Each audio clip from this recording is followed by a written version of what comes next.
এবারের ঈদে প্রেক্ষাগৃহে দর্শকের চোখে কান্না ঝরিয়েছে সিয়াম আহমেদ অভিনীত জঙ্গলি সিনেমা, যেখানে উঠে এসেছে বাবা মেয়ের গল্প। বলা যায় এক যুবকের বাবা হয়ে ওঠার গল্প। জনি থেকে জঙ্গলি হয়ে ওঠা চরিত্রে অভিনয় করেছেন সিয়াম আহমেদ। পর্দায় সিয়াম নৈরিতার অভিনয় দর্শকদের হৃদয়ে নাড়া দিয়েছে। বিশেষ করে তাদের এই গল্প যেন ঢাকার চাকরিজীবী এক দম্পতিকে বেশি ছুঁয়ে গেছে। সিয়ামের সিনেমা দেখে সন্তান দত্তক নেওয়ার সিদ্ধান্ত নিয়েছেন তারা। ঘটনা খুলে বলা যাক, অদিতি ও আবির দুজনেই চাকরিজীবী। বিয়ের পর কেটে গেছে অনেক বছর, কিন্তু সাংসারিক জীবনে এখনও সন্তানের মুখ দেখেননি। সম্প্রতি স্বামী স্ত্রী মিলে প্রেক্ষাগৃহে হাজির হয়েছিলেন সিয়ামের জঙ্গলি সিনেমা দেখবেন বলে। বসুন্ধরা, উত্তরা, বনশ্রী, কুড়িল ও বাড্ডা সহ রাজধানীর বিভিন্ন স্থানে অভিজাত ও অত্যাধুনিক মানের ফ্ল্যাট কেনার এক নির্ভরযোগ্য প্রতিষ্ঠান প্লেজেন্ট প্রপার্টিজ লিমিটেড।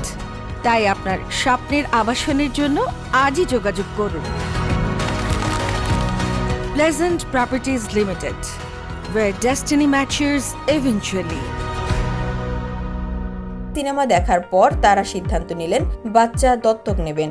এই বিষয়ে আবির নামে ওই যুবক বলেন, আমরা স্বামী স্ত্রী দুইজনই দ্বিতীয়বার জঙ্গলি দেখলাম এবং উপলব্ধি করলাম শুধু জন্ম নিলেই বাবা মা হওয়া যায় না, জন্ম না দিয়েও আদর্শ বাবা মা হওয়া সম্ভব। সেটা জঙ্গলি ছবিতে পরিচালক সাহেব দারুণভাবে উপলব্ধি করাতে পেরেছেন। আমরা দীর্ঘদিন ধরেই বাচ্চা দত্তক নেওয়ার পরিকল্পনা করছিলাম, কিন্তু চূড়ান্ত সিদ্ধান্ত নিতে পারছিলাম না।